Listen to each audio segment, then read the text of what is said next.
Donc, je vous propose sans plus attendre de commencer.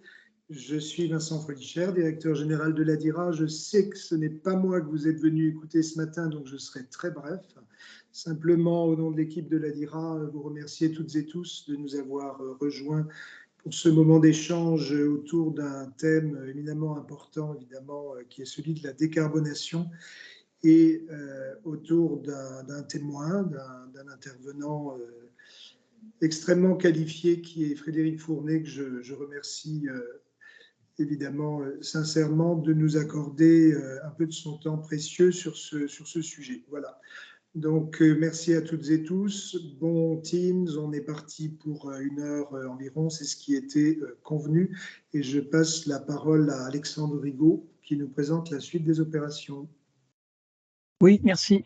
Bonjour à toutes et à tous. Donc, en relais, juste quelques instants pour donner, vous préciser le déroulé de cette matinée. Donc, vous dire en fait qu'on venait de démarrer l'enregistrement de ce webinaire. Donc, on vous enverra le lien pour retrouver ce webinaire sur YouTube dans un second temps. On a un format d'1 heure, donc qui va se dérouler en 3 étapes. La première étape, donc, dans quelques secondes, ce sera une étape consacrée en fait à la présentation des enjeux en fait de la décarbonation dans l'industrie que nous présentera Frédéric. On aura une deuxième étape qui sera consacrée à un échange autour de 3 questions que je poserai donc à Frédéric pour évoquer quelques projets concrets de développement dans la décarbonation. Et on aura un quart d'heure avant la fin, donc, qui sera consacré à la traditionnelle tournée des questions-réponses. Donc, n'hésitez pas à vous noter les questions. Le chat est ouvert, donc n'hésitez pas à laisser des messages également. On les surveillera en ligne en continu. Et puis, je passe le micro et le relais sans plus attendre à Frédéric pour cette première partie de mise en perspective des enjeux de la décarbonation. Merci à vous. Frédéric, c'est à toi. Merci Alexandre. Je voudrais juste checker si globalement vous m'entendez correctement. Comme j'expliquais à Alexandre, on a parfois sur le site quelques petits problèmes de bande passante. On a de plus en plus d'utilisateurs, donc ça a l'air de fonctionner. Donc bien sûr, C'est bonjour à parfait. toutes. Ok, merci. Donc bonjour à toutes et à tous. Merci à Vincent, merci à Alexandre, merci à Amandine de me donner l'opportunité de parler, d'échanger. En tout cas, c'est le souhait qu'on s'est donné, hein, d'échanger autour de la décarbonation. Effectivement, en tant que, voilà, que directeur général de Alsa Chimie, je présenterai un petit peu l'entreprise. On est forcément concerné et ce qu'on voulait faire aujourd'hui, c'était provoquer des échanges entre nous au travers de, je dirais, des enjeux de la décarbonation, pas complètement dans toute l'industrie, Alexandre, on va plutôt parler d'industrie de la chimie. Et puis après, on fera un focus effectivement autour de Alsa Chimie et de la zone d'activité de Chalampé-Haute-Marsheim, Bensenheim, puisqu'on y verra qu'il y a des enjeux importants et l'objectif, c'est effectivement de pouvoir échanger autour de ça.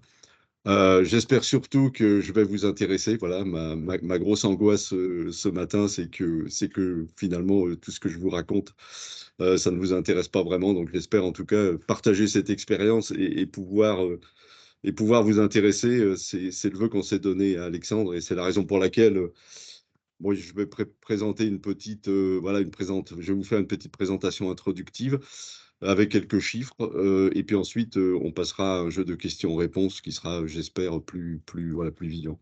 C'est ça l'objectif. Alors, pour ça, je vais partager mon écran. Donc, ça fonctionnait tout à l'heure, donc j'espère que ça va fonctionner aujourd'hui. Enfin, maintenant, je veux dire. Euh, Est-ce que vous voyez mon écran ou pas?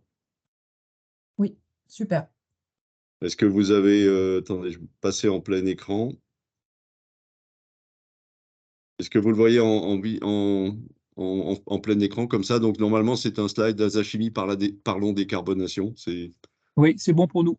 C'est ce que vous voyez. Donc du coup, bon voilà, avec ce système, je n'ai plus la visu sur la feuille Teams, Alexandre. Donc voilà, si jamais il y a des questions ou, voilà, ou des interventions, je ne peux pas interagir directement, il faudra que tu me préviennes. Pas de problème. Voilà, donc Avant de rentrer dans le vif du sujet de la décarbonation, je voulais quand même vous présenter Alsa Chimie et vous verrez, c'est compliqué de présenter Alsa Chimie sans présenter les partenaires sur la plateforme parce que ça forme un tout. Certains, je pense, sont autour de la call, hein, donc pardon d'avance si je parle un petit peu d'eux. Ce sera en des termes très positifs en tout cas. Voilà. Euh, Avant de rentrer dans le vif du sujet, je voulais juste rappeler que nous sommes effectivement partenaires de la marque Alsace et labellisés Alsace Excellence. J'en profite pour faire la promotion du programme et la promotion du référentiel. On a d'autres référentiels en tant qu'entreprise, bien sûr, mais on a vu dans ce référentiel voilà, un référentiel à la fois cohérent avec les autres, utile, simple d'utilisation et à chaque fois nous donnant des leviers de progression, voilà, en termes d'exigence, non pas réglementaire, mais volontaire. Donc voilà, je sais que d'autres autour du téléphone sont membres de la marque Alsace aussi et sont labellisés Alsace Excellence, mais je voulais en saisir l'opportunité pour faire cette promotion. On est très fiers d'avoir été labellisés et très heureux de poursuivre cette labellisation en tant qu'outil de progrès. Et puis, pour faire... Frédéric, pardonne-moi, juste une question Oui. technique. En fait, ta présentation apparaît, il faudrait, la projection fait apparaître le slide suivant, en fait. Il faudrait que Ah tu... oui, oui, alors je vais essayer de dupliquer. Vous me dites si ça fonctionne. Ouais, Ça fonctionne? Vous l'avez en on plein est, écran ou pas? alors là, on est, voilà, Là, on alors n'a là, plus rien. là, on a la présentation sans diaporama. Et tout à l'heure, on avait la présentation avec le slide d'après. Il faudrait décocher l'option Ouais, c'est partage. ce que j'ai essayé de faire. Comme ça? Alors, on est toujours sur la présentation sans diapo. Attends, pour moi, là, pardon, je vais tenter de revenir. Je vais arrêter le partage et repartager. Normalement, ça devrait fonctionner. Donc là, j'ai arrêté le partage. Vous ne pouvez plus voir le partage normalement. Non, c'est bon, ouais. Laissez-moi repartager.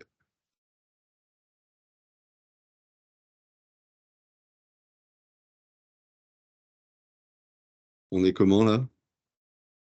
Alors, c'est toujours la présentation sans diaporama, hein. C'est le mode travail, en fait. Oui, il faut repasser en plein écran là en bas. Voilà. Ouais, Ouais, là, ouais, c'est c'est ce ça. que j'essaie de faire. Voilà. Et ensuite, dans paramètres d'affichage là-haut. Dupliquer, hein. C'est ce que j'essaye de faire, Ah, mais bah zut. Qu'est-ce qu'il veut pas? ça fonctionne pas. Non, visiblement. Alors, Quelqu'un dit il faut se mettre en diaporama. ouais. Ah ben, c'est Christophe de Strasbourg-Evans que nous saluons. Ah, c'est basculé, donc dupliqué. Réessaye pour voir la dernière manip. Là, vous êtes comment là? Là, c'est pas en diapo, là, hein.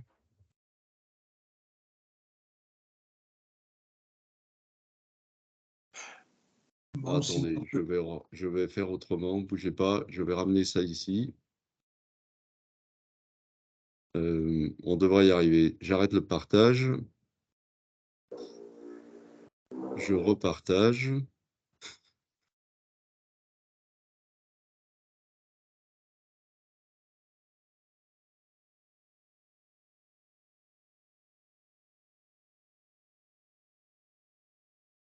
Vous voulez pas qu'on continue? C'est lisible quand même. Ah. Et là, c'est comment? Bon, on a toujours les deux diapos, hein, mais sinon, Bon, c'est juste dommage que ça Dupliquer. fonctionne pas. Dupliquer. Si je duplique là, non, là, on n'a plus rien. Bon, je c'est pas... repartage en dupliqué. Attendez. Je me donne une dernière chance, hein. Ouais.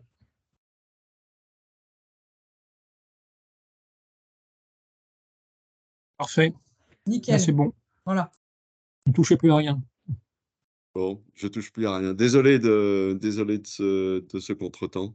Oui, je voulais juste rappeler que nous sommes également voilà, partenaires du volley Mulhouse-Alsace, hein, équipe de volleyball féminine. Voilà, ce qui nous permet à la fois d'avoir un partenariat qui nous permet de faire le parallèle entre entreprise et le sport, et puis aussi le clin d'œil qui n'est pas qu'un clin d'œil de soutenir une équipe performante féminine. Et puis, je sais aussi que d'autres collègues autour du téléphone sont partenaires. Et puis, rappeler simplement qu'on a un titre à aller chercher à la fin de la saison et qu'on vit ça avec beaucoup de passion et d'ardeur et d'encouragement. Voilà, c'était pour le clin d'œil qui, du coup, était un petit peu long. Désolé de ce contretemps. Je vous présente rapidement la plateforme, hein, parce que si on vous donne pas, enfin si je vous donne pas de chiffres, c'est un petit peu compliqué. Donc, elle est située sur le territoire de Alsace-Chimie, de Chalampé, Banzenheim, Mottmarsheim. Donc, Alsace Chimie, c'est le descendant de l'entreprise Rhône-Poulain il y a un peu moins de 70 ans, qui est devenu ensuite Rhodia, puis Solvay.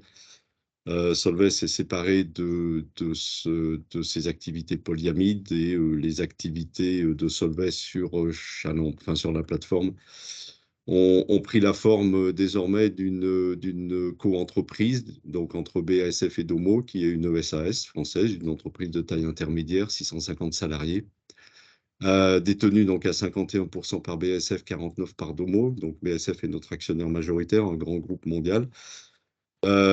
Et en fait, on a deux principaux objets dans nos statuts. Le premier, qui est mentionné sur la droite du transparence, c'est de produire effectivement pour le compte de nos actionnaires des intermédiaires du polyamide 6,6, donc voilà, on va dire un produit de spécialité qui a beaucoup d'applications dans l'industrie automobile d'une manière générale et dans les biens de consommation, qui est, on va dire, un polymère de spécialité intermédiaire entre voilà, je dirais des plastiques un petit peu plus basiques que sont le polyéthylène, le PVC par exemple, et des polymères fluorés qui, eux, trouvent des applications beaucoup plus hautes valeur ajoutée dans l'aéronautique ou dans l'espace aérien. Voilà, donc nous sommes sur des productions d'intermédiaires, de produits de spécialité, et vous le verrez qui contribuent eux-mêmes à la décarbonation de nos activités. Donc c'est important et c'est un petit peu je ferai le parallèle avec la chimie un petit peu plus tard. Et puis on a une deuxième fonction qui est une fonction de service, puisque nous sommes propriétaires et nous gérons une plateforme industrielle avec un concept qui s'appelle We Europe by Alsace Chimie, qui est une marque, hein, qui n'est pas une entreprise, qui permet effectivement de créer sur la plateforme un écosystème que j'espère performant, et également pouvoir effectivement profiter des synergies via effectivement des propositions de services à la plateforme, des services par exemple d'accueil, réception, services pompiers, maintenance, logistique et bien d'autres. Voilà. Présenter notre activité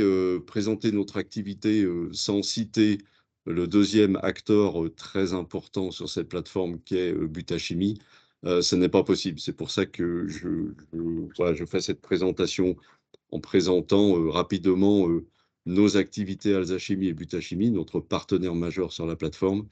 Et nous sommes voilà, le premier site, et un site assez unique en Europe de production d'intermédiaires du polyamide, avec les chiffres clés que vous pouvez lire, que je vous laisse découvrir.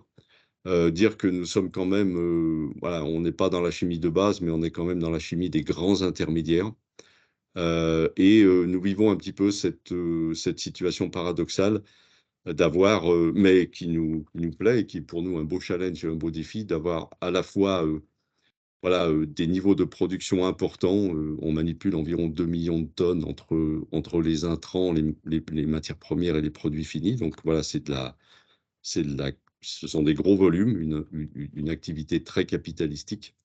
Et d'un autre côté, de produire, in fine, au bout de la chaîne de valeur, le sel de nylon, qui est le précurseur du polymère, et qui est un produit voilà, de très grande pureté chimique, et qui va considérablement influencer dont la qualité va forcément et grandement influencer la qualité du polymère en aval.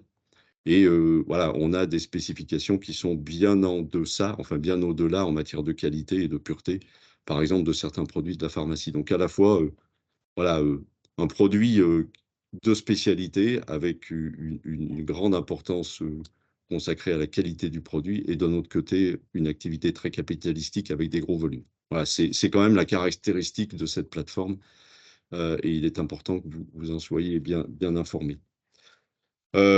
Quelques chiffres voilà, qui sont la somme de l'azachimie et butachimie. Alors, si je présente ces chiffres, ce n'est pas entre guillemets pour, voilà, pour montrer combien nous sommes importants et combien la taille de notre plateforme est importante, mais c'est juste pour voilà, vous donner des ordres de grandeur de notre activité. Donc, vous avez sur le premier bloc ici, enfin, on ne voit pas ma souris, ici on doit voir ma souris, je pense. Vous avez le nombre de pompes de réacteurs que l'on a. Pour être complètement transparent et exposer les choses de façon très fair, 2 tiers de ces chiffres sont des chiffres qui appartiennent à Butachimie, qui est voilà, une belle installation et qui est effectivement, une très grosse unité.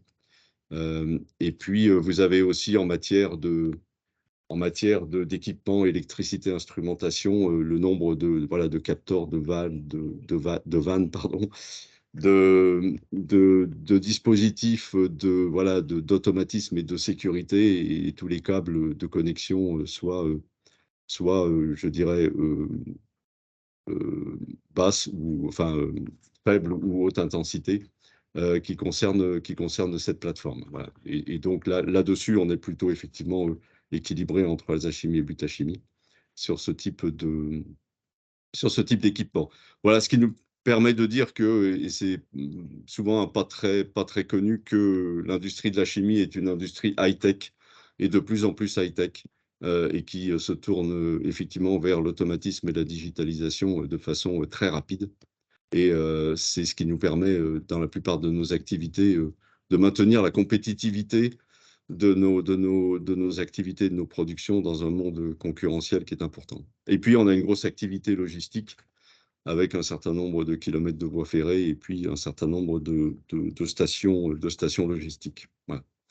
Voilà l'environnement dans lequel nous abordons notre feuille de route de décarbonation. C'est important de fixer ces ordres de grandeur. Et je vais dans cette présentation un petit peu jongler entre notre activité et puis l'activité plus générale de la chimie. La chimie, donc, elle a établi sa feuille de route. Ce qui est important de noter, c'est que les activités de la chimie, et notre plateforme en est bien l'illustration, on a une double responsabilité. On est à la fois une industrie plutôt fortement émettrice de CO2 de par nos activités, donc avec la grande responsabilité de réduire nos impacts. Et puis, on est également une industrie qui est, on a l'habitude de dire que la chimie, c'est l'industrie pour l'industrie, qui est voilà, porteur ou porteuse de solutions pour la décarbonation. C'est le cas, par exemple, de notre activité, hein. Le polyamide 6,6 est un polymère de spécialité qui est, par exemple, utilisé pour l'allègement des véhicules, hein, remplacement des pièces métalliques. Il y a de plus en plus de pièces en polyamide 6,6 dans un moteur, que ce soit je dirais, un moteur thermique ou que ce soit les futurs véhicules électriques, hein, dans les piles à combustible et les batteries.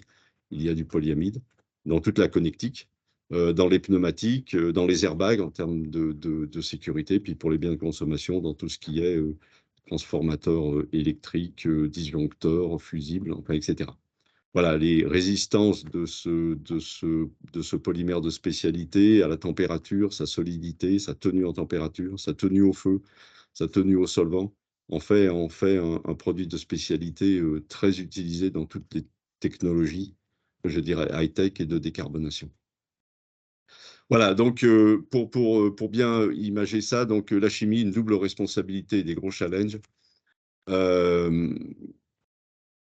En tant qu'émetteur de CO2, donc réduire ses impacts, et puis porteur de solutions. Donc, c'est illustré ici, hein. Donc, là, vous avez les chiffres de la chimie en France pour l'économie. Donc, c'est pas assez su, mais c'est le premier secteur industriel exportateur en 2020, devant l'aéronautique, hein. Donc, voilà, nous étions deuxième, nous sommes passés premiers. Nous allons certainement repasser deuxième après les impacts de la crise Covid, de la crise énergétique.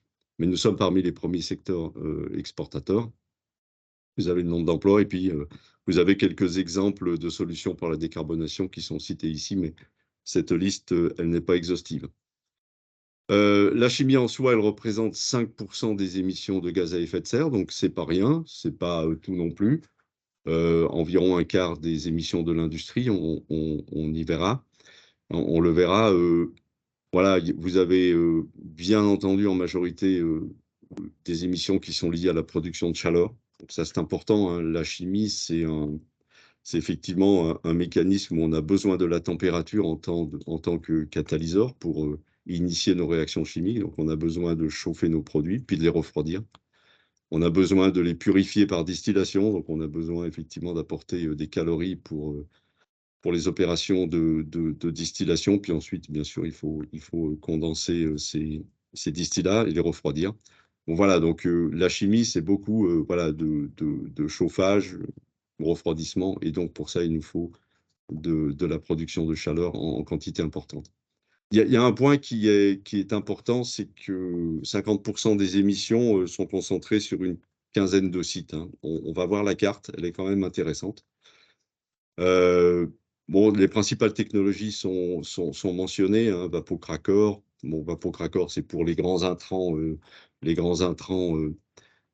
pour la production navale, l'ammoniac, bien sûr tous les procédés qu'on appelle hypercalo-intensifs, hein, c'est le cas de Chalampé, et puis bien entendu la production d'hydrogène. Bon, pour donner quelques chiffres, hein, s'agissant des vapocrackers, tout ce qui est production par exemple d'éthylène et puis toute la chimie en aval, c'est environ 5 millions de tonnes de CO2 en France par an.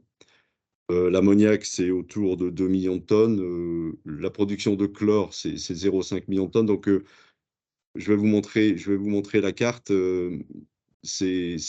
Voilà, si on veut décarboner, il faut s'intéresser aux grands pôles qui doivent être à la fois des pôles qui doivent se décarboner, et on en est un, nous.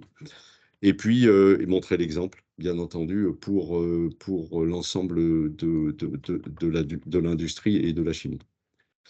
On mentionne également que 40% de nos émissions sont répartis sur une centaine de sites, hein, qui sont soumis à la réglementation ETS, hein. C'est globalement la réglementation donc, liée au crédit carbone, hein. Donc voilà, à la fois la déclaration de nos émissions et dans certains cas pour bien sûr pouvoir, je dirais, être en compétition de façon rationnelle et fair, avec la concurrence internationale. Certaines de nos activités donnent droit à des crédits carbone gratuits qui nous permettent effectivement de compenser un certain nombre d'émissions de CO2 que nous déclarons. J'y reviendrai parce que c'est une réglementation qui va se modifier dans les années qui viennent, et pour laquelle, effectivement, ça amène de nouveaux enjeux et une nouvelle situation, un nouvel environnement pour inscrire notre feuille de route de décarbonation. Je vous montre la carte dont je vous ai parlé. Vous êtes peut-être un petit peu impatient pour la connaître. Donc voilà la carte de la chimie en France. Bon, globalement, plus le cercle est important, plus les émissions de CO2 sont fortes, et plus il y a de cercles concentriques, ben, plus il y a d'acteurs importants. Donc vous voyez que les acteurs importants, ils sont pas si nombreux que ça dans la chimie. Il y en a deux dans notre belle région, principalement. Si on s'intéresse aux cercles les plus gros, vous avez la vallée de la Seine, hein, qui est effectivement un émetteur, enfin une activité à forte émission de CO2. On en parlera peut-être, mais eux-mêmes se sont déjà organisés dans une organisation que l'on veut mettre en place chez nous. Vous avez la partie Méditerranée, là, pour faire court, la région de Fos, hein, où vous avez pas mal effectivement d'activités de production voilà, liées au vapocracker et toute l'industrie aval. Si on fait un focus un petit peu plus sur notre région, vous avez deux pôles voilà, qui se distinguent et sur lesquels la feuille de route est bien enclenchée, hein. Alors, ici, c'est le pôle nancéen avec toute l'activité carbonate de sodium, effectivement une activité qui, par essence même, est fortement émettrice de CO2, puisqu'ils utilisent le CO2 également en tant que matière première. Donc, voilà, ils sont relativement émetteurs. Et puis, vous avez chez nous, on en reparlera plus tard avec Alexandre, voilà, notre plateforme plus tout l'écosystème qui est autour, hein. Voilà, donc je pense que cette carte, elle illustre bien un petit peu où sont les enjeux. Et globalement, ces grands cercles concentriques, ça représente plus de la moitié de nos émissions de CO2 dans la chimie, hein. Voilà. Globalement, dans l'industrie, c'est un peu la même chose, hein. Vous allez retrouver effectivement toute la partie cimenterie, qui sont fortement émetteurs, toute la partie aciérie également, enfin l'acier. Et à partir de là, vous avez les grands pôles qui doivent être à la fois des pôles qui doivent montrer l'exemple et qui vont impacter notre feuille de route de décarbonation. Les enjeux sont importants, comme vous voyez ici, les volumes.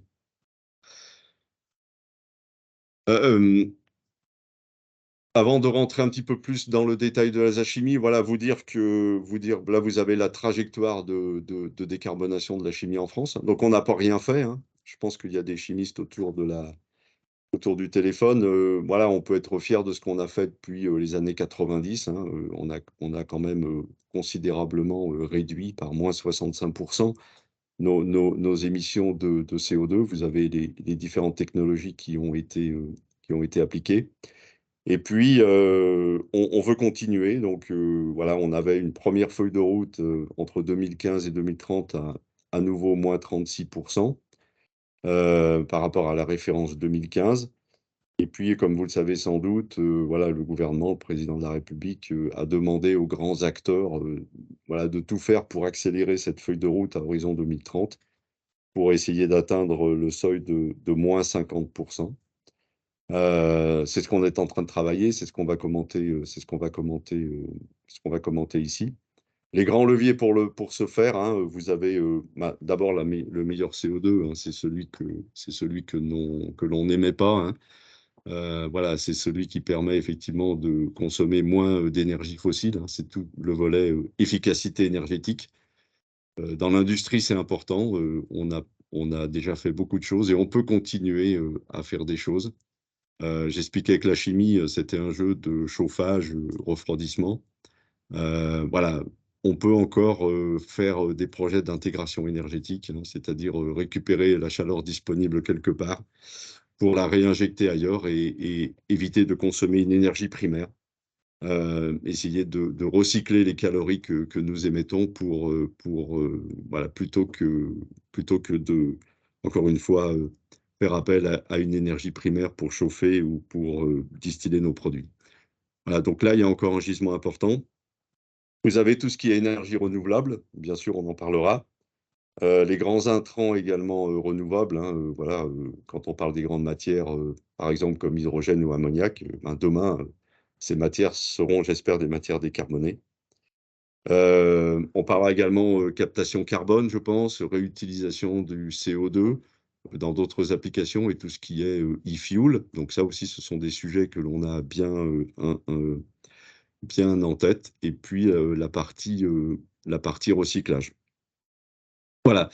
Donc voilà un petit peu la présentation de la feuille de route de la chimie en France. Je pense que c'était important de dresser et d'avoir quelques ordres de grandeur et quelques chiffres. Donc, pour résumer, hein, voilà, globalement, une filière chimie qui est complètement empreinte de sa double responsabilité, hein, de à la fois réduire ses impacts et, continuer de croître pour apporter des solutions pour l'industrie aval. Donc ça, c'est important. Une quinzaine de sites qui représentent la moitié de nos émissions, dont nous faisons partie sur la plateforme. Ces sites, vous les avez vus, hein, c'est globalement voilà, la production des grands intrants, éthylène, polyéthylène, PVC, chlore, ammoniac, hydrogène, polyamide. Donc, ils sont soumis c'est un secteur très concurrentiel, donc soumis à forte concurrence hors Europe. Donc ça, c'est important aussi. Donc on doit, et c'est un message qu'on a porté à nos autorités, on doit à la fois effectivement faire cette route de décarbonation, mais aussi penser à la compétitivité économique de nos activités. Et ça, c'est important. Donc il faut le faire de façon harmonieuse. Voilà, la décarbonation, ça fait appel à des investissements importants. Et c'est la raison pour laquelle il faut le faire de façon concertée avec nos autorités pour que on ait bien en tête de maintenir la compétitivité de nos activités, hein. Voilà, c'est un enjeu très important. Et à titre personnel, je pense que voilà, on est en train de travailler chacun sur nos feuilles de route, mais la période que l'on vit là entre maintenant et 2025-2030, c'est une période vraiment charnière, hein. Soit on arrive à établir cette feuille de route de façon harmonieuse et on sera là demain pour continuer de développer nos activités, soit c'est plus compliqué et ça peut remettre en cause certaines de nos activités, hein. Voilà. On est dans une période charnière, sans vouloir mettre trop de pression sur le système. Je pense que c'est quand même quelque chose qu'il faut noter.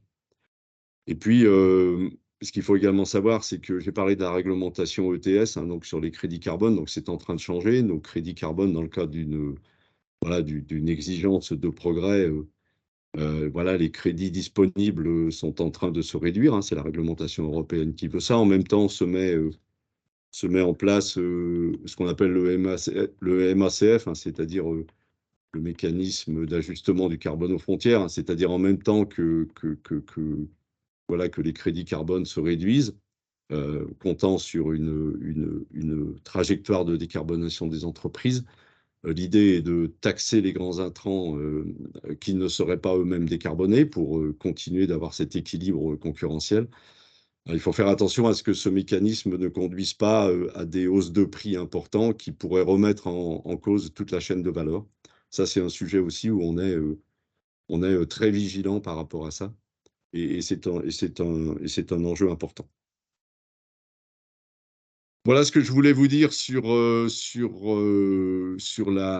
chimie. Je vais conclure par quelques chiffres, hein. Donc, en France, voilà, nos émissions de CO2, il faut tout relativiser, hein. C'est environ scope 1 et 2, hein, c'est environ 400 millions de tonnes. C'est ce qu'on émet aujourd'hui. Voilà, pour nous déplacer, nous chauffer, vivre, assurer notre industrie, nos services, etc. L'industrie, c'est 80 millions, donc c'est une part importante, de ces 400 millions de tonnes, mais c'est pas la part majoritaire. Le chauffage, le transport sont plus importants que nous. Les 50 sites les plus émissifs, parmi lesquels environ 15 chimistes, c'est un petit peu plus de 43 millions de tonnes. Donc sur ces sites, on a demandé de faire un effort de 20 millions à horizon 2030. Et puis, chez nous, voilà, si on fait un petit focus sur chez nous, la zone d'activité de Chalampé, Haute-Marsaigne, Chalampé, on en reparlera, c'est environ 1,5 million de tonnes. On voit que sur ces 20 millions de tonnes, on est quand même assez prégnant. Et puis, dans cette zone d'activité, le chiffre de Alsa-Chimie pour 2015, c'est 600 000 tonnes. Voilà, ce qui nous mettait 26e sur les 50, dans le fameux, ce qu'on appelle top 50 des 50 sites les plus émissifs. Nous sommes en 26e position.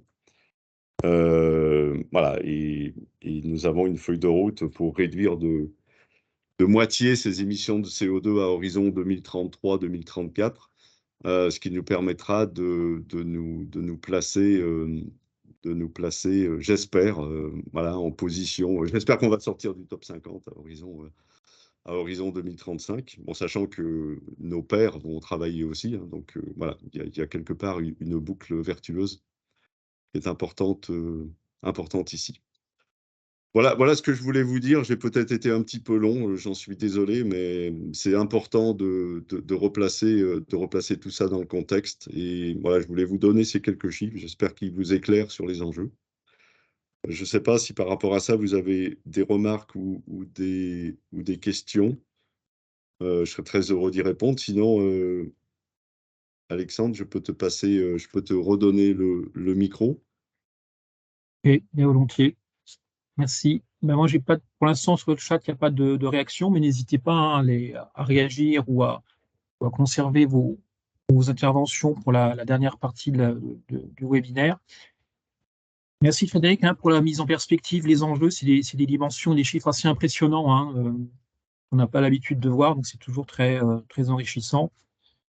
Du coup, effectivement, maintenant, l'idée, c'était peut-être d'évoquer avec toi, en fait, quelques points pratiques, quelques exemples pratiques qui concourent justement à la décarbonation d'un site industriel.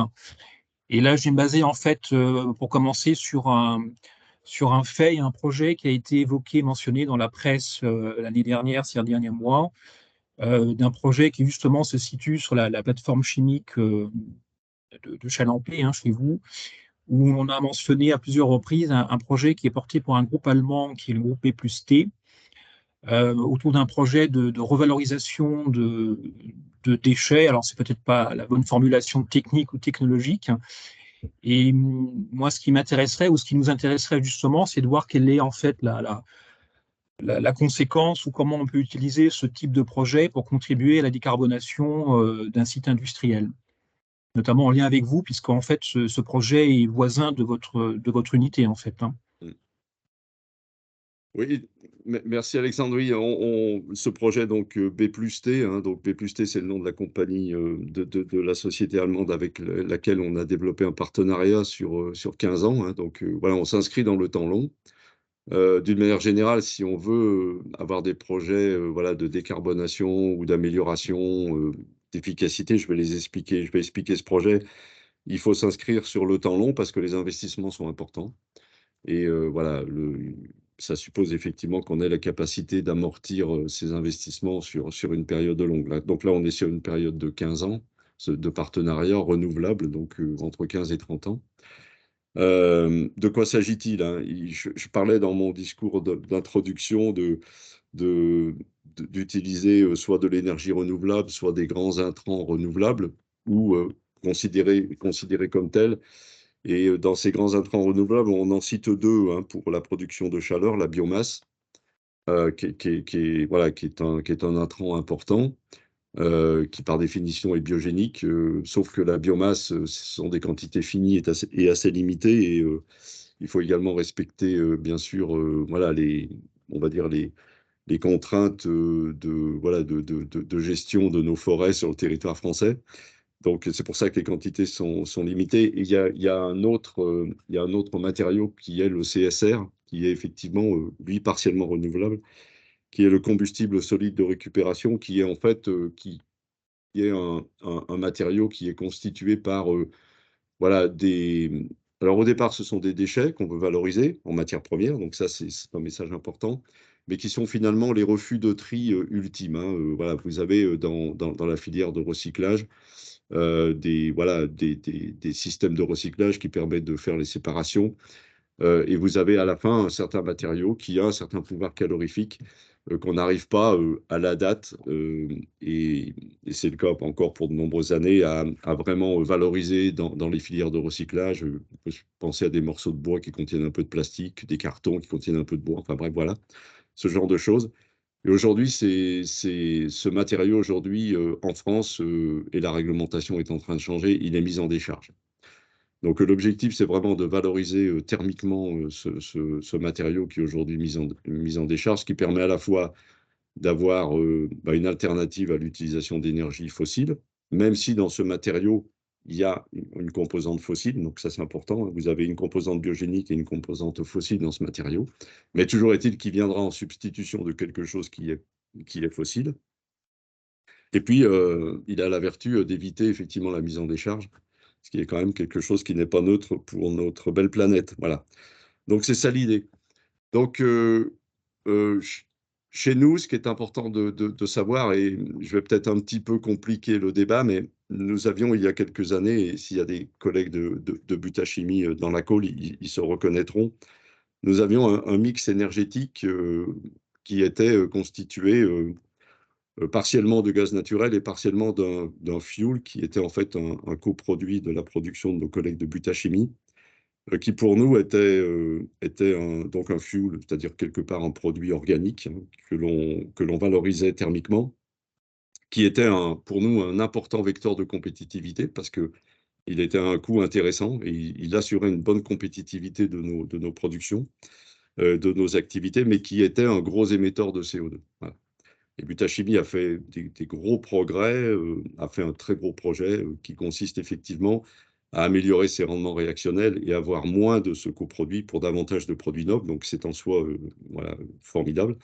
Mais la conséquence pour nous, c'est que nous allions perdre un combustible qui était, comme je l'ai déjà dit, un vrai vecteur de compétitivité pour l'activité d'Azachimie et qui avait l'inconvénient d'être un gros émetteur de CO2. Et donc l'idée de ce projet, dans son origine, c'était de remplacer ce fuel, gros émetteur de CO2 et gros vecteur de compétitivité, par ce CSR, qui est un gros vecteur de compétitivité pour nous, mais qui est un faible émetteur de CO2.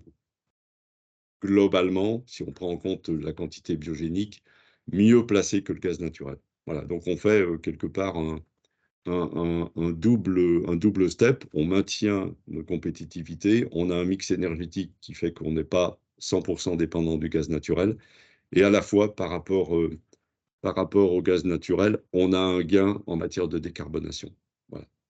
Alors, je vais peut-être un petit peu vous choquer, mais, mais c'est la façon dont on voit les choses.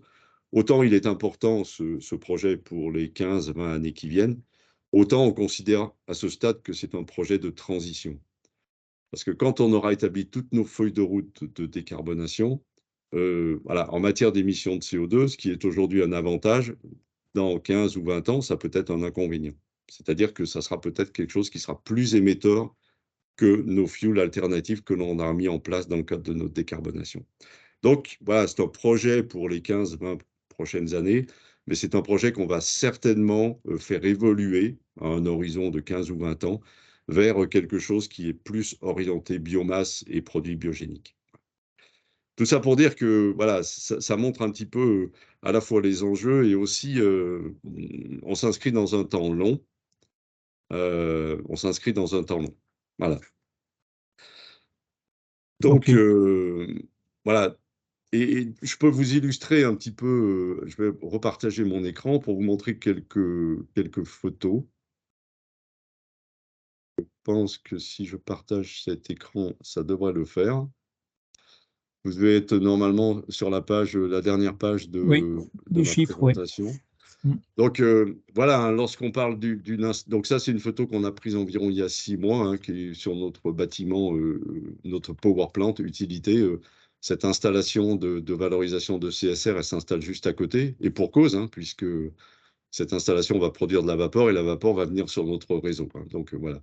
Donc là vous avez, si vous voyez ma souris, vous avez l'installation dans une phase assez avancée de construction. À l'arrière ici sur la gauche, vous avez toute la partie génie civil. On va stocker ces fameux CSR, hein, environ 3 à 5 jours de capacité de stockage.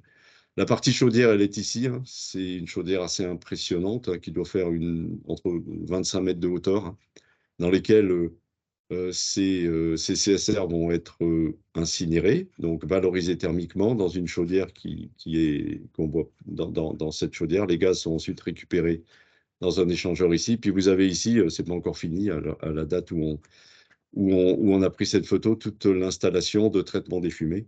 Voilà, on répond aux meilleures techniques disponibles et on est même sur une réglementation, voilà, étant donné que c'est une industrie, c'est une compagnie allemande qui est une réglementation allemande qui est un petit peu plus sévère que la réglementation française. Donc on est sur les meilleures techniques disponibles. Si je reprends cette photo un petit peu plus tard, donc cette photo elle a été prise il y a 3 semaines, hein. Ça vous donne toujours une idée de la dimension.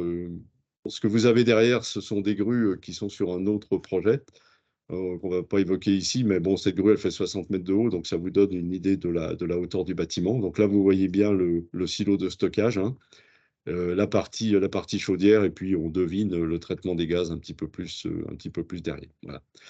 Donc, c'est une installation qui va démarrer. Vous avez une autre photo, non, j'ai mis qu'une photo. Vous avez une installation qui va démarrer. Non, si j'ai pas une autre photo, si je me suis pas trompé, non. Qui va démarrer, voilà, au mois de. Voilà, le commissioning va se faire, est en train de démarrer et on pense avoir les premières tonnes en juillet. Voilà. Donc, voilà, ça vous donne, donc c'est un investissement de l'ordre de 110 millions d'euros, c'est une donnée publique, hein. Ça vous donne une idée aussi des investissements que l'on doit faire pour se décarboner, hein, parce que Mm. ça, c'est ça l'objectif. Si on devait comparer cette installation à une chaudière gaz naturel équivalente, hein, produisant environ 80 à 90 mégawatts, on serait sur un investissement de l'ordre de 20 millions d'euros, hein, sur une chaudière gaz naturel, hein. Donc, vous avez 20 millions d'euros d'un côté, une centaine de l'autre. Mais ça, c'est le prix voilà, d'un système forcément plus complexe, à la fois sur la partie valorisation énergétique et également la partie traitement des gaz et des fumées, hein. Donc, ça, c'est important. Mm. Voilà, donc, en conclusion, un projet dont on est très fier, c'est clair, hein. Un projet qui s'inscrit dans un temps long. Mais voilà, si on s'intéresse à une feuille de route de décarbonation jusqu'à 2050, c'est pour nous un projet de transition, hein. Voilà. Je ne doute pas, peut-être pas dans 20 ans, mais dans 20 ou 25, allez, 30 ans, que cette installation, elle va évoluer vers purement biogénique et non pas CSR. La filière, je pense, entre-temps, aura progressé, la filière de tri. Et de toute façon, c'est assez naturellement qu'on ira vers cette évolution technique, je dirais. Merci Frédéric pour ce point-là. C'est vrai que c'est assez impressionnant de replacer les chiffres en perspective, notamment la comparatif entre les 110 millions sur Mm. cet opérateur-là et les 20 millions d'euros sur la chaudière. On voit bien le coût que représente l'investissement dans la décarbonation, mais c'est un passage obligé. Il y a il y a un deuxième projet sur lequel j'aimerais t'amener à te prononcer, qui est plutôt un projet collectif. Donc là, c'est un projet porté par un industriel en collaboration avec vous. Mais il y a également sur ce territoire avec vous des projets ou un projet en particulier qui est porté au niveau territorial à la fois avec vos partenaires industriels locaux, mais également la collectivité, et en particulier Mulhouse-Alsace Agglomération. Et c'est un projet qui repose sur l'idée de produire de l'hydrogène vert. On en a également vu la trace dans plusieurs articles dans la presse ces derniers mois, avec une première étape qui consisterait en fait à créer un projet et une zone industrielle qu'on appelle une ZIBAC, hein, une zone industrielle bas carbone.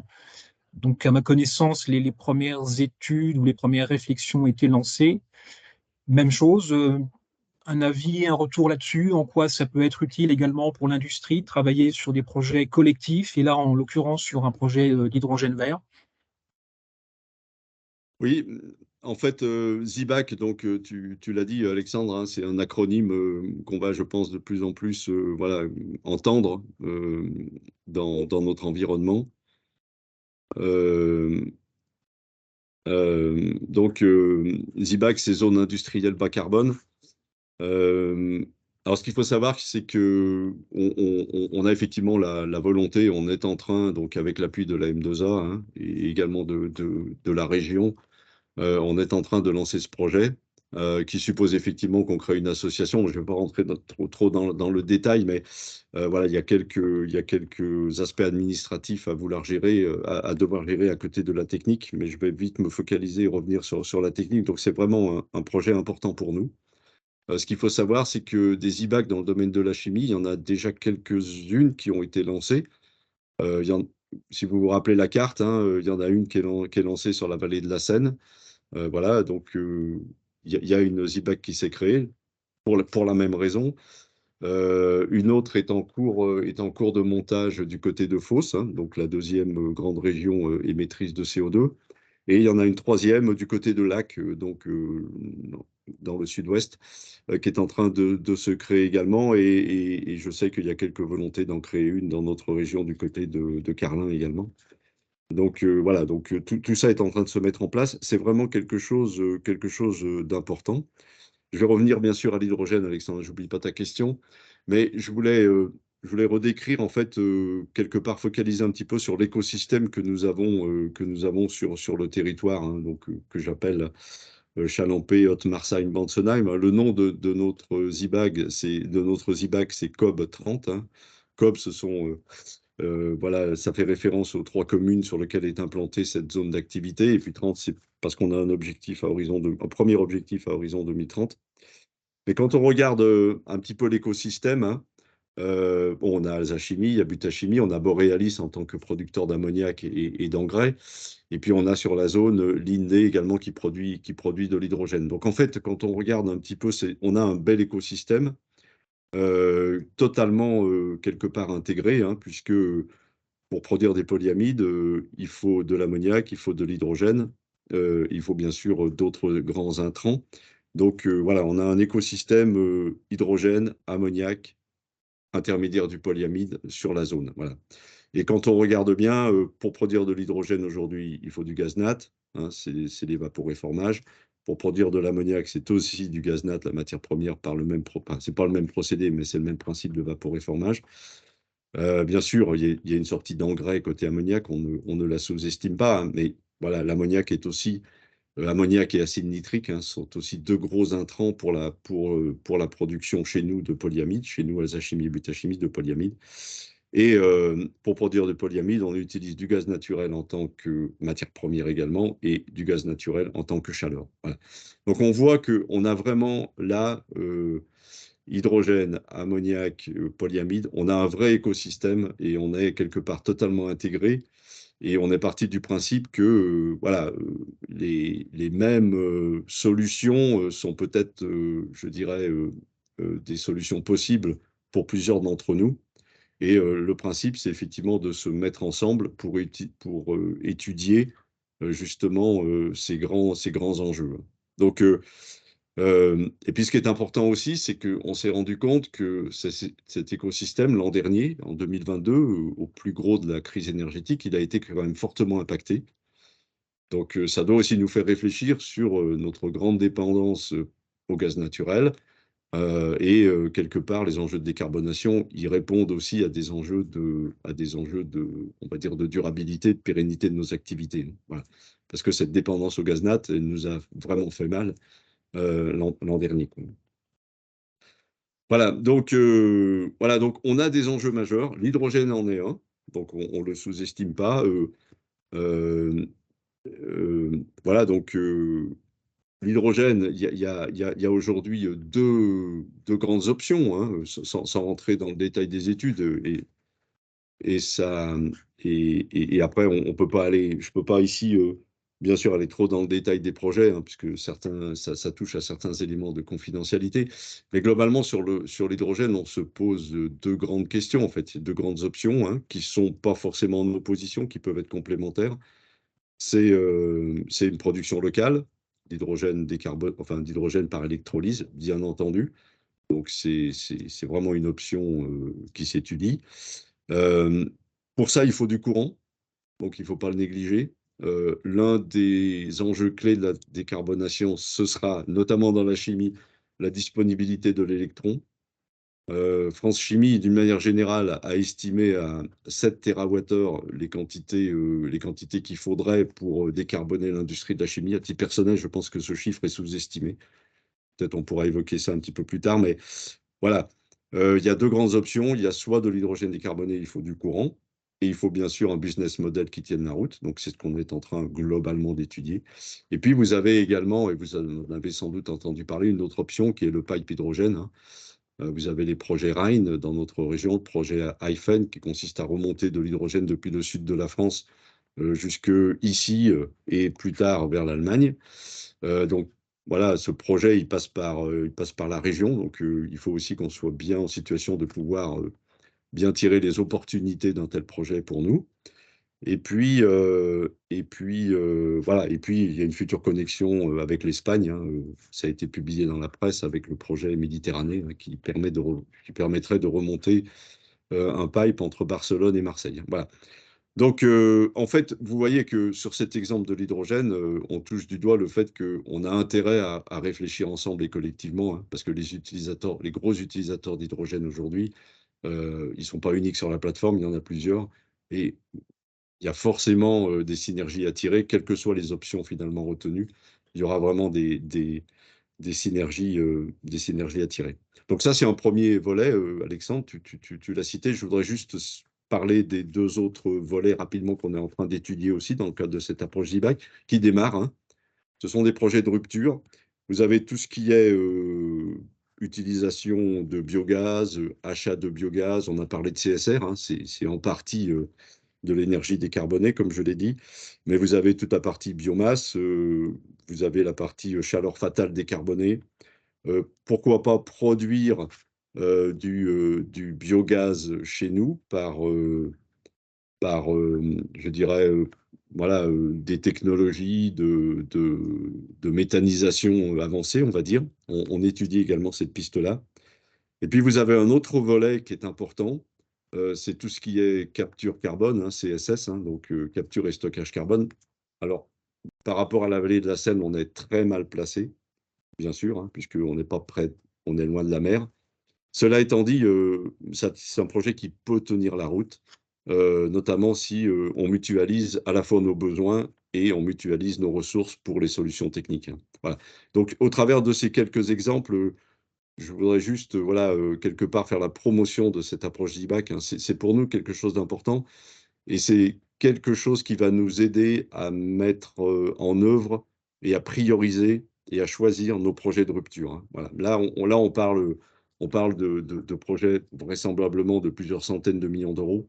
Donc, il s'agit de ne pas se tromper et il s'agit de partir en collectif, hein, parce que voilà, plus on est nombreux, mieux on se porte, hein. Voilà, je voulais juste rappeler que le nerf de la guerre, ça sera certainement la disponibilité d'électricité. C'est très clair. Euh, on aura besoin dans nos, voilà, pour se décarboner, que ça soit électrification des procédés, enfin, ou d'autres, on aura besoin de toute façon de beaucoup d'électricité. Euh, voilà, je voulais juste. On évoque également la partie CCU, hein, c'est-à-dire réutilisation du CO2 pour faire des e-fuels ou du SAF, hein, donc le carburant durable pour l'aviation. Euh, j'ai juste un chiffre qui moi, m'a totalement éclairé et surpris, hein. Pour produire 200 000 tonnes de e-fuel, il faut environ donc e-fuel totalement de e-fuel, hein, c'est-à-dire avec effectivement hydrogène produit par électrolyse, plus CO2 bio. Il faut environ 230 mégawatts, hein. Donc voilà, 200 000 tonnes, 230 mégawatts. Et 200 000 tonnes, ça permet de faire circuler 4 ferries entre la Corse et le continent. Et pour ça, il faut 2 TWh, hein. Parce que 230 mégawatts, ça fait autour de 2 TWh. Donc 2 TWh électriques, ça permet de faire circuler 4 ferries entre la Corse et le continent. Un EPR, c'est 12 TWh, hein. Ça vous donne un ordre de grandeur. Voilà. Avec un sixième d'EPR, vous faites circuler 4 ferries. Voilà. Ça donne une idée des besoins électriques qu'on va avoir dans le futur.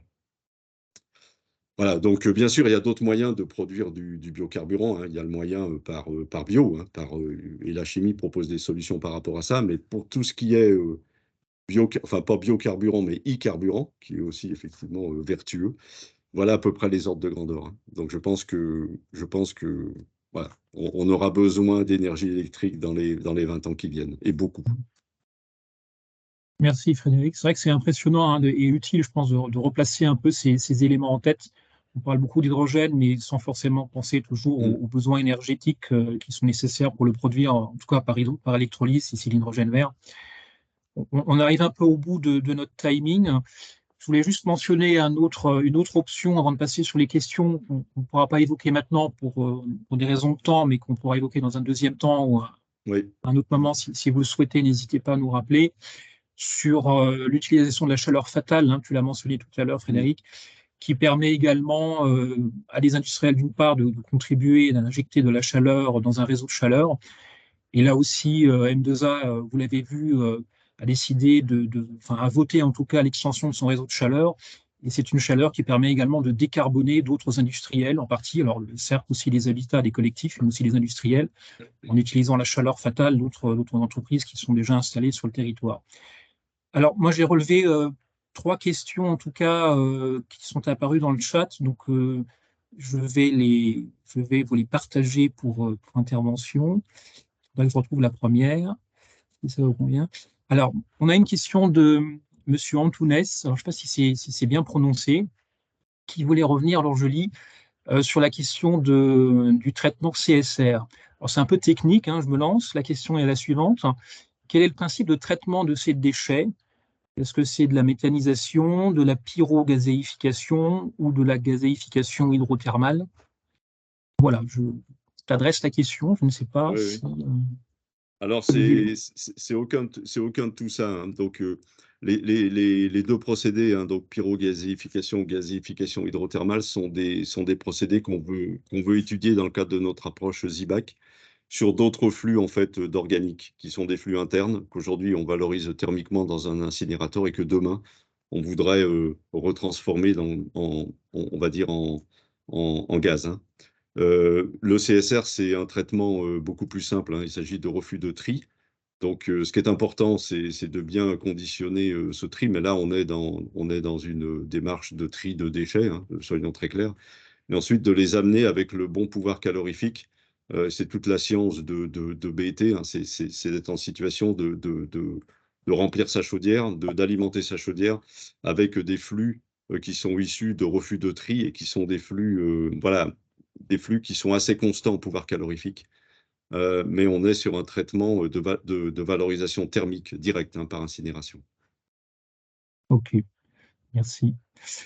J'avais une autre question dans le fil. Alors, c'est un peu technique, mais je la pose quand même également. Concernant en fait le projet, donc toujours de CSR, la question est la suivante. Comment a été monté le dossier pour subventionner le surcoût de l'incinérateur CSR? Donc, la partie de financement public, État, région, ADEME, pour cofinancer ce projet. C'est une question, il est difficile d'y répondre. Je préférerais que ça soit BET, hein, puisque c'est BET le porteur du projet, qui réponde. Il a demandé effectivement, aujourd'hui, il est plus sur un retour lié au certificat d'économie d'énergie, en fait, au C2E, hein. Voilà. Il avait un business plan qui globalement tenait la route sans subvention et ce projet n'a pas été subventionné. Oui, enfin, je confirme, hein, effectivement, il n'y Mm. a pas eu d'injection de fonds directement, en tout cas au titre public. Oui. Euh, Avant-dernière question de Martin Sels. Est-ce que vous avez réfléchi à intégrer dans le projet ZIBAC d'autres acteurs comme les ports de Mulhouse-Rhin, le port de Chalampé, enfin voilà, les ports de Mulhouse-Rhin, comme on dit au sens large. Est-ce que les ports sont partie prenante ou seraient partie prenante de ce projet de ZIBAC? Oui, alors dans la structure initiale, les porteurs du projet sont les 6 industriels sur la plateforme, hein. On va dire les 5 industriels plus GRT Gaz, ce sont on va dire les membres fondateurs. Après, on a vocation à s'ouvrir. On a déjà eu une discussion avec le port, hein. Donc, on a prévu dans nos statuts la possibilité d'élargissement et le port est un partenaire important puisqu'il est situé à quelques, je dirais, kilomètres, hein. Mais on envisage même d'aller plus loin. On envisage même, par exemple, sur de la valorisation de CO2, des partenariats avec d'autres industriels qui ne sont pas de la chimie. Mais à partir du moment où il y a dans l'écosystème quelque chose qui fait sens, pourquoi pas, hein. On est en discussion, notamment, je pense que c'est pas confidentiel avec la cimenterie d'Alkirch pour tout ce qui est traitement CO2. À partir Oui, du moment où on met en place une installation, bah finalement, voilà, profitons au maximum des effets pardon, de synergie. ok. Bon, Donc intéressant. oui, on a vraiment vocation à s'ouvrir et s'il y a des candidats autour du téléphone qui sont pas très loin, parce que bon, il faut quand même qu'il y ait une logique géographique, hein, parce que sinon ça perdrait du Ouais. sens. On est très ouvert à pouvoir discuter de ça, hein, bien sûr. Ouais. Appel à candidature. Voilà. Et je me permets une dernière question pour qu'on reste un peu dans le timing quand même. Euh, alors un peu de débat, hein, sur le nucléaire.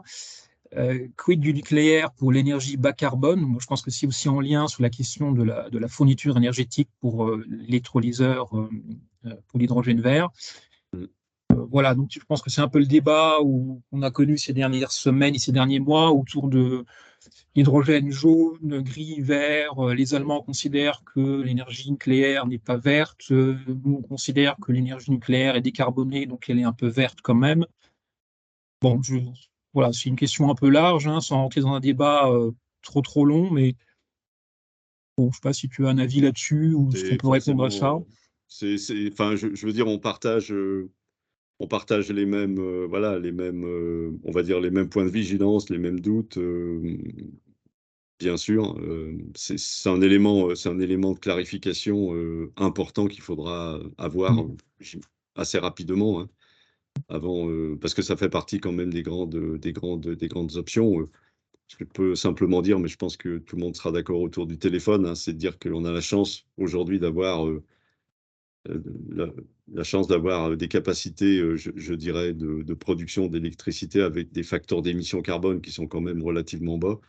Euh, c'est très certainement source de beaucoup d'opportunités pour notre industrie, hein. Donc, à nous, collectivement, mais c'est très large de savoir capitaliser là-dessus, hein. Je souhaite que ça puisse être le cas, hein, bien évidemment. Quand on regarde les quantités d'électricité dont on aura besoin, enfin, les enjeux paraissent colossaux et les chiffres parlent d'eux-mêmes, hein, je pense. Bon, ben merci. Merci. Merci beaucoup. Merci infiniment Frédéric. Merci Alexandre pour l'animation et à vous tous pour votre écoute et votre participation. Ouais. À bientôt pour de nouvelles aventures, comme on dit, pour de nouveaux webinaires. Et voilà, bonne chance dans vos projets à tous et on reste à votre service pour vous accompagner. Merci Frédéric. Bonne journée. Merci à vous tous. Merci de votre écoute et merci de votre patience, bien sûr. À très bientôt. Et on vous envoie par mail le lien vers le webinaire pour le réécouter si vous le souhaitez.